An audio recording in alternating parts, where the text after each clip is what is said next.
Good evening, girlfriends, and welcome to the Girlfriends Club. My name is Jabbour, and I am the host and founder of Girlfriend2Girlfriend. Welcome to this evening's episode, which I am thrilled to bring to, when people say that worlds collide, well, my world has collided. In just a few moments, we're going to be chatting with a dear friend of mine who I had the incredible experience of working at the New York Times together. And she has an incredible story to share with all of us, one that really touched me very deeply. And I'm excited and really privileged to share the screen with Linda Snowgross in a few minutes. But first, I want to welcome Jane Hansen, who is, of course, down in sunny Florida. And here she is. Hi, not so sunny. I've got a leather jacket, okay?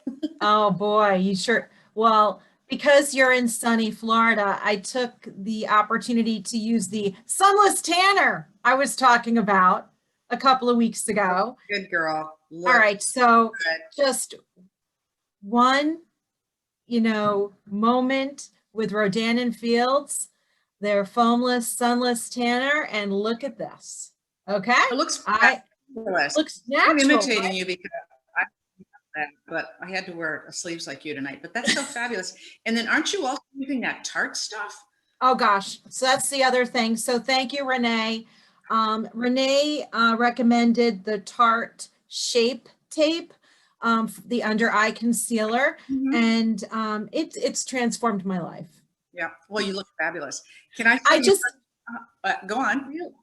Jean, it really works. Yeah, I know. It's not cakey.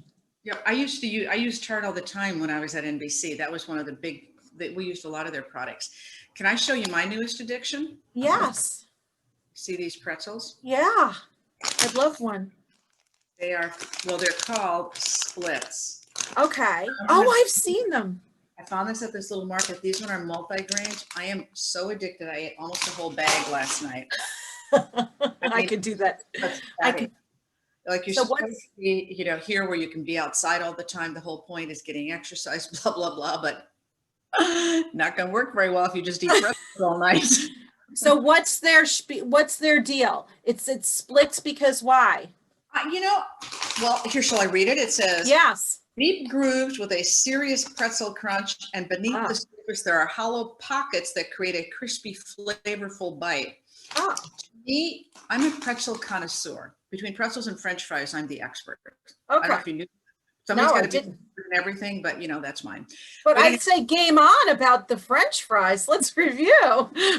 I'm all about it. Yeah, all over the world. Let's do it. Fine, I'm okay with that. And they're really good for dipping. And last night, these were my dinner with goat cheese, like pathetic. Wow. No, that sounds divine, actually. Who needs like that whole... So I have a question because they're hollow. Oh, I thought they were hollow in the inside. Okay. They look delicious. I'll have to... Well, here. Thank you. I'll send you. Well, between the tanner and the tart and the pretzels, we don't need much more. We are set, except we need Linda. I'm excited about talking. I know. So magnificent. Let me take a moment and introduce Linda. Linda Snowgross. We were colleagues at the New York Times, and she is the Director of Development for the Youth Mental Health Project, which is located in New York City. And a couple of months ago, I don't even think it was a couple of months ago. Hello, Linda, there you are. Hi. About a month ago, Linda and I are Facebook friends. I came across her video. And I mean, I worked with Linda for several years, but she revealed something about herself that touched me so deeply that I said to myself, wow, this woman is incredible, powerful, and just incredibly brave. So Linda, I shared your video with Jane, but I want you to tell all of our girlfriends here, what it was that you experienced 29 years ago. Well, first, I have to tell you, Jane, which we'll talk about my 26-year-old Emily, but Emily makes pretzels, and they're so good. Bring Of them on. course. Bring them on. They're the bigger pretzels, but they are so good. So Now you maybe Emily will ship you some. I would be. And we were texting right now saying, can I say anything? But basically my story, what I posted on Facebook, which I have to thank my brother-in-law for encouraging me to do this and tell my story, was that, as Ali said, 29 years ago, I took a bottle of pills because I, with much therapy, realized it wasn't so much I wanted to end my life, it was that I was calling for help. I had had a breakdown in college way before, almost 9 months before that, but my parents did not want me to go into a hospital, and I could have gone straight into a hospital because they thought it was one flew over the cuckoo's nest. And anyway, which it wasn't. And I have to say, we've come a long way with mental illness. And one of the things that's fascinating to me is how many people came, like how many people were said, my brother, my sister, myself. Well, statistically, 1 in 5 people or young people have mental illness and have been diagnosed, I should say. And I work with the organization, the Youth Mental Health Project, because I also know what it's like to have a child with mental illness. Emily is that child. They're doing really well. They're 26 years old, currently just moved to Chicago, and makes pretzels, not professionally, but a great cook of so many things. But when Emily was 14, she too, or rather, Emily goes by they, them, they took a bottle of pills for the same reason. And we knew that Emily was struggling. We knew it. We had told their psychiatrist, and because the law is somebody cannot go to the hospital unless they're a danger to themselves or to somebody else. And that's not just being committed. You just can't sign yourself in because you feel like a respite. But anyway, so I learned, mental illness through myself and also being a parent. And But go back 1 second. Okay. Dial it back. How did you meet your husband? I met him we became friends at the psychiatric hospital.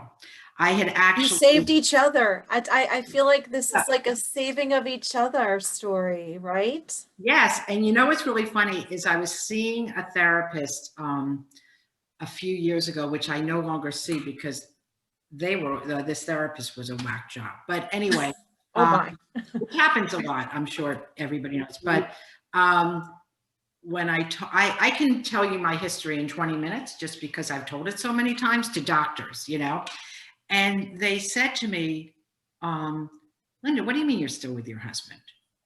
We're together 32 years. What do you mean you're not, you can't be together. People who meet in the hospital aren't together. And I was like, no, we've been together. And it really was, we knew each other at the abyss of our life. So not that we haven't had bad times, but right now we're having great times, I have to say. But well, with every bad story are 10 good ones. Yes. That's how I always look at it. Yeah. And you wouldn't be together unless you were meant to be together. Yeah. And I've met both of you, and this is just such a remarkable love story. It really is, because we're very lucky. This was a journey that you set on together. You helped, like I said, you helped each other cross many different bridges, and here you are faced with Emily, and you've lived that. And how hard and how heart-wrenching for you to know. I mean, it's like you lived the playbook. I interrupted. You continue. It's interesting. Yes. And we also lived it, and we were educated, and trying to get help for Emily was not so easy. It's an underground world. And that's what the what the Youth Mental Health Project does is brings it above ground, because what happened is Emily went to the hospital, and my family, my extended family knew what was going on. We weren't keeping it a secret from anybody. And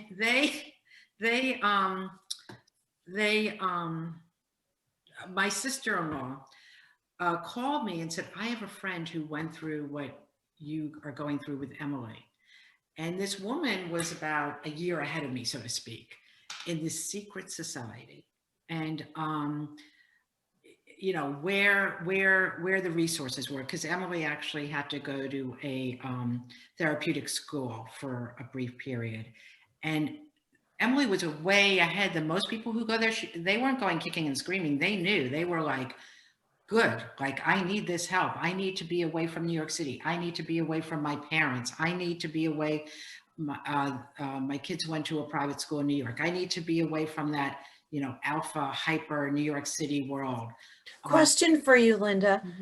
When she was going through this whole scenario, was it more sadness? Was it more depression? Was it more anxiety? Was it the stressors of life? Like what if she was if Emily was going to tell us what was that one particular part of her life that put her over the edge? Could she identify it, or would you say it was a culmination? It was many different things. And, there were things that you could understand why they were anxious and depressed. Like, for example, they had a teacher who was impossible and was not a nice person. They, being in this world of, expectations beyond belief. And my son had a very different experience from that school. Ironically, I always thought it was the right school for Emily. And when Peter applied, I didn't think it was the right school. Emily went kicking and screaming on our interview, and Emily was a legacy and a sibling. And the admissions director came out the second time after Emily refused to go in the building and said, it's okay, have her babysitter take her, which Emily did go the second time, but Emily knew, and we weren't listening to her. So a lot of it was my guilt too. But could Emily say what it was when they were 14 years old, or even now as a 26-year-old? That's a good question. I'd have to ask her. I mean, there's certain things that, yes, but it was mostly anxiety. It was depression, it was anxiety, depression, and it was chemical, and it was situations, because what it is everybody is on a continuum, but if somebody is unstable, the triggers are I'm not an expert, but the triggers are there to either make you psychotic, to make you non-functioning. I mean, Emily sometimes would just roll into a ball and stay there for hours. And that was scary to watch. That was really scary to watch. But then they go to school and nobody thought there was a problem. It took a long time to convince the school that there was a problem. Linda, you're pointing something out that I'm very acutely aware of in a lot of these private schools. And I don't mean to point fingers at them, but they put kids they want square pegs in square holes. And they don't want to see children who might be having difficulties. And I've witnessed this for a long time. And so for you to say you feel guilty, I, suspect that that's not a good, that I don't think you should feel that way at all. Because no, I'm saying back then, I don't feel that way now. So I have a question though. And I forgive me for not being knowledgeable about this, but you call Emily they. How does that work? What is it? Does she have different personalities? No. That's a gender. That's, how there's he, she. She's non-binary, or rather, they're non-binary. It's not anything. They. Part of that definition that's out there now. Yeah, I mean, it has nothing to. I am not a gender studies, expert, and I've learned a lot about it. And Emily and I did a show about it together. and all I can say is that it is, you know, our society, just like mental illness, our society is being much more expecting of somebody who doesn't fit in that square peg of being a he or a she. Mhm. And Emily, and this is a gender, not a sexual, you know, that's a Right. whole other thing. So. Boy, so can we go back to you though? Yeah. Because you're talking about your daughter, but so you, I mean, what strikes me when Allie first told me this story is that you were going through all of this at a time when you guys worked closely together and No, I was No, in, it was prior. yeah, I was in college. so prior to that, and so, but the whole time you worked at the New York Times, you guys didn't know. I didn't talk about it. I did not talk about it. Yeah. So what was it that finally got you to actually talk about it? I mean, I'm just, Emily, okay. because we were told by professionals. First, I didn't talk about it because it would have been a danger to my career in the 80s. There's no question about it. Oh, I agree. I mean, we were round and we fit into the round hole. Yeah, and if they had known, you know, I mean, there were people who had breakdowns at the times. I don't know if you realize. Oh, absolutely. Yeah. Yeah. I mean, Yeah. you know, but it was more for legal reasons that, I mean, it's sad to say, but they were not kind to those people. Because there were a couple who I knew later we talked about it. But anyway, you know, I was always scared to talk about it. And that's one reason I lived this like very conservative, you know, not like Barrett's very wild. Like he did graffiti in the 70s, and you know, like he like went, you know, in the subway, you know, like to the Bronx yards, and you know, and now like some of the people he did graffiti with are very successful artists, but and he's more of a risk taker and stuff, where I'm like, you know, very, you know. But I want to say that back in the day, I mean, I know for myself with my own story, you know, when I talk about getting divorced or the different situations that I've been through, you're at first you're so shy, right, to come out with your story and to share it. And you don't want to be the one that they're pointing at, like, did you hear that? Did you hear about that? I mean, those things happen, whether you're in college, high school, or at a big company, you know, and I think now, you know, people, I mean, I know I'm not shy anymore. You know, I'm like, come here. I want to hold you, hug you, embrace you. This is incredible. I share a similar, you know, so many similar feelings that you have. I mean, my daughter was diagnosed, it's totally different, but with PCOS, which is polycystic ovarian syndrome. That's really hard to, you know, to wrap your arms around. There's a lot of, you know, all of our kids are going through stuff. And as parents, you know, we just want to make it better. Yeah. Right. You know, you mentioned that your son, Peter, I think maybe it was in the conversation before we started the show, we talked about how he was deeply affected by 9/11. So is my daughter, who was 11 years old then. She's very close to Peter's age. Yeah, Peter was in 5th grade, so he was very, very close. Yeah. So I have often wondered about the traumatic events of that day for kids who lived in New York City and Long Island and went to those schools and went through terror of watching their city dissolve in front of them. So I think that, you know, that trauma has never been fully addressed. And now I just think about what you're talking about with Emily. And I mean, I guess what I would like is for all of the people who are watching this, all of the girlfriends and some boyfriends out there, is just, how do you help them if they've got a kid that they're trying to sort through and figure out, how do I help this kid? How do I understand them? How do I do my best for them? Because clearly you're a shining example of what to do and how to help your child. Well, it's a lot of parents would give up, Linda. Well, a lot of parents do. I've seen I mean, I've witnessed, not the people I work with, one right now, because of the parents, because of the Youth Mental Health Project, their cornerstone program is something called Parent Support Group, which if that had existed, oh my God, it would have been so much easier, because you feel alone. And it's like, so still to this day, I get phone calls from friends saying, my friend's child is struggling. Can you talk to them? And yes, I tell them I support them, but at the same time, and they're also seeking services. And so like somebody will call me and say, do you know, therapeutic school? But to be honest, when this is now 12 years ago, the school that Emily went to no longer exists. There are new programs, so I can't give them their names. I mean, I can't give them, but I give them resources of where they can go, and I'm there to support them as best as I can. But What would you recommend the first step be?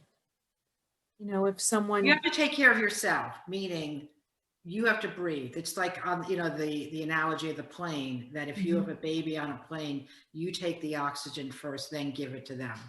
So you get them the resources and everything. But what would I say? I mean, not that I'm like selling the Youth Mental Health Project, but the Parent Support Network is when people call me now, their friend, and I refer them to the group, they always come back being very thankful that they found it. But also referring them to organizations that can support them, because literally it was a maze when Emily, like, in a way, it was when they went to the hospital, a whole world of like getting support opened up, because they knew, well, they gave us an educational consultant who helped us through the web of schools and to, what school was right for them. And anyway, so the resources that they have available are not public. It's not like if your kid has cancer that you can, speak to your doctor goes, boop, boop, boop, boop, boop. yes, But mental illness is just the same as a physical illness. So of course. Haven't we gotten further from that now? Aren't we in a better place about yes, it is better, but not as better, because like, for example, I went to the same school as my kids, and I cannot remember anybody leaving mysteriously. Okay. I cannot remember it. Emily happened to have been, as far as I know, the first student who left mysteriously. Her advisor told us, Emily, we had talked to the advisor about what was going on at home. So that wasn't a shock, but we called the advisor saying, Emily's in the hospital. Emily took the pill. It was Thanksgiving weekend on Sunday. We called him first thing in the morning and told him, he said, we were the first parents who told him first. It usually came from another student. really? It's the parents. And we were like, How could they call you? work? How could they not? And he said, well, well, first of all, we weren't like in shock, because Barrett and I understood symptoms and, we'd lived it, and we'd already communicated with the school, which we got some resistance from, actually the dean, who's no longer there. But I just thought that was because sometimes the kid was gone for a week and the parents didn't call. Like, how could they not? But that's a whole other thing. But within Emily's class, I don't know exactly how many it was, but it wasn't secretive anymore that somebody was not necessarily in the hospital, but it was something. It wasn't that they broke their leg; that it was something More important. So it's not as shameful as it used to be, I don't think. But I mean, I don't have shame about it, because I recognize that it is something, it is a disease. It is something physical. Now, there are things, as we talked about earlier, that trigger it. And this is all my belief. I'm not a doctor. I'm not, Of course. I mean, I think we all know that there's different triggers right in our lives that, bring things on. And, we all try to satiate it in different ways, right? And and if you don't feel comfortable enough, reaching out to family or friends, a lot of times, like, you'll turn to whether it's alcohol or pills or something that will provide you that, necessary blanket to shield you from what's hurting you, right? Yes. I mean, also with the pandemic, it's even, statistically people are depressed, and I remember, I say to people, I actually, the pandemic was very interesting. I left the city and was in Connecticut in beautiful Litchfield County. And since I never lived there, and since I had only spent weekends there, to me, there was no normal, so that it wasn't abnormal for me. I went on hikes, and it wasn't, I live in Manhattan, so it was quite different. But coming back to Manhattan, I got really depressed because it was not my world, and it triggered. It's not Manhattan anymore. No, exactly. And not that Connecticut was Connecticut, but I didn't know what it was, so it wasn't. And also just the isolation and that. And I actually had COVID, so I have more freedom than a lot of people. But I was very lucky. It was a short, case, whatever. But what I'm saying is everybody's resistance is lower when it comes to mental health right now. Yeah. More people. Is there something that you would suggest to people to help them cope with this? Because you clearly know a lot of ways in which to deal with things that we may not be very aware of. I'm just curious because I hear about COVID fatigue, and I hear people who are just absolutely worn out, and their brains and their emotions are so in turmoil. I'm just curious if you have any good advice, because you've been there and done it. I mean, I can say that my toolbox after 30 years of therapy plus have helped me, but that's, I mean, it sounds silly, but just breathing and connection is the most important thing. And people are Zoom. It doesn't have to be Zoom. It can be on the phone. It can be, we're very, very, very lucky. And we own a building downtown, which is a row house, and we have 2 tenants. I felt so badly for my tenants because they didn't want to go home, because they didn't want their parents to be ill, and they were alone in their apartments. You know what I mean? Like these young people. Yeah, of course. Going home, to be in that pod, and I would deliver food to them if one wasn't always there, but I delivered food because I didn't want them to be all alone. Loneliness is a very difficult place to be. Yes. It just is. Loneliness, it's not fun. I've experienced it.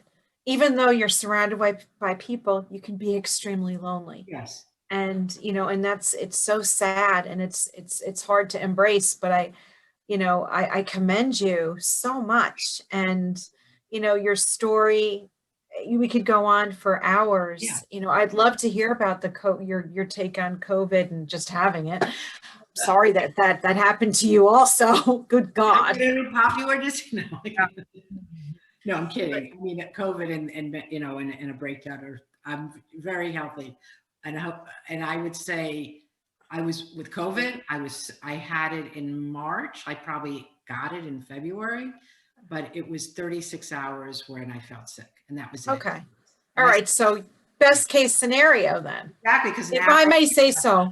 Yeah, no, I agree with you, because now Emily actually was first who was diagnosed, and because we were so lucky, we had the best doctor in the world.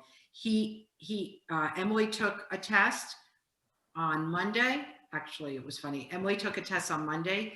The results were back on Thursday. He said, you have to get a test. My husband was out of town, came back Friday. He got the test right away. My doctor called me Saturday at like 6 a.m. When I saw his name on my phone, I knew exactly what it was. Yeah, he wasn't calling to have coffee and cake. And I thought that, oh, wow. When Barry came home from a business trip, he'd been away for like 4 or 5 days. I fell asleep for 36 hours. I thought it was because I was exhausted from taking care of Emily and the stress of COVID. Yeah. No. You had COVID.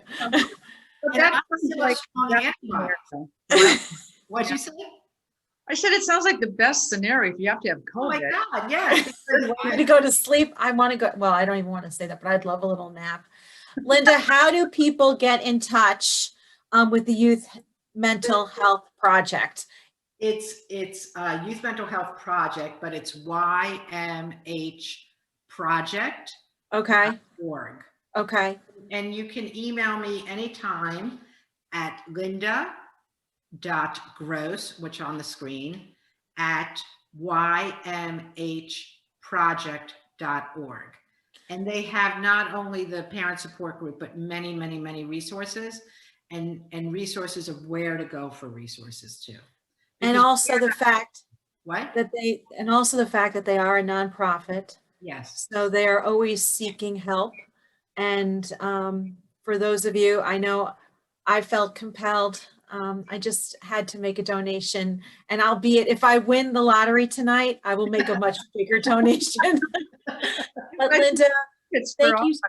Hey, can I ask one quick question? Is there a place that people could actually watch your video, or is that not out there anyplace? I can post it on the Girlfriends Club. Did you? Because I really think I will. I saw that video. Yeah. Or it's so amazing. There are other stories. The Youth Mental Health Project has a Facebook page, and there are other stories. I mean, Well, you know what? At the bottom of your video, I'll have the link to their page. Perfect. How's that? So that so folks can go and look at their website. Or I guess I can put both links, Facebook and the website. So Linda, thank you. Thank you. I feel so privileged, and it is great seeing you. And Jane, it was great meeting you and seeing you because I've watched you for years. Well, no, only 20 years. Like, okay, how long? Listen, at least I didn't there's some people that you grew up with, and you don't say that because I did. Oh yeah, you don't say that number. No, I was an adult when, I really admire you so much. And I think that what you've been talking about tonight is just, it's inspirational and it's beautiful. And I think that in this world, we need to be so much more conscious of how we treat people and try to understand them, and that we cannot let mental health issues become, we've got to get rid of the stigma around them. We've got to handle this in a way so that everybody has a chance to get the resources and the help they need, and they don't have to hide away. So thank you for the work. Thank you. And thank you, Linda. You. And you say hi to Barrett for me, okay? I don't know if he remembers me, but Linda forgets you.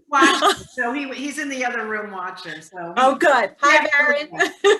Hi, everybody. So Linda, thank you. Thank Jane, you. Thank you. Thank you. Have a wonderful week. Thank you. Mwah.